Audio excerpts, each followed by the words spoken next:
निसर्गात बदल झाला आहे. काही दिवसापूर्वीच इथं असं पूर्ण उजाड होतं, त्याच ठिकाणी हिरवंगार वातावरण झालेलं आहे. असे डोळे असे पाणावून जावं असं दृश्य झालेलं आहे. छान असे वेगळ्या वेगळ्या कलरचे फुलं फुललेत.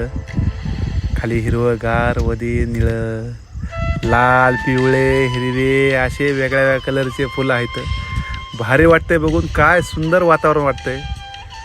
आपण मोबाईलमध्ये टी व्हीमध्ये बघतो की बाहेर देशामध्ये असे फुलं असतात, आपल्या देशामध्ये बी असतात, पण आपल्या बघायला थोडासा वेळ काढायला पाहिजे.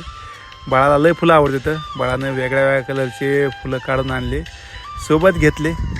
कारण की सोबत असावं प्रत्येकाला वाटतंय की आपल्या वस्तू, आपली एखादी गोष्ट आपल्यासोबत छान असावा.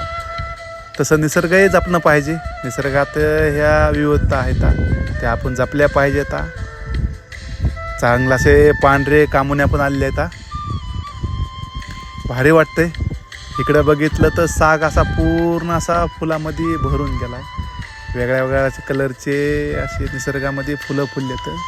या थोडंसं बाहेर निसर्गाचा आनंद घ्या. बघा काय दृश्य निसर्गामध्ये भारी आहे. काम तर आयुष्यभर चालत राहील, स्वतःसाठी निसर्गासाठी थोडा वेळ काढा. ओके, धन्यवाद.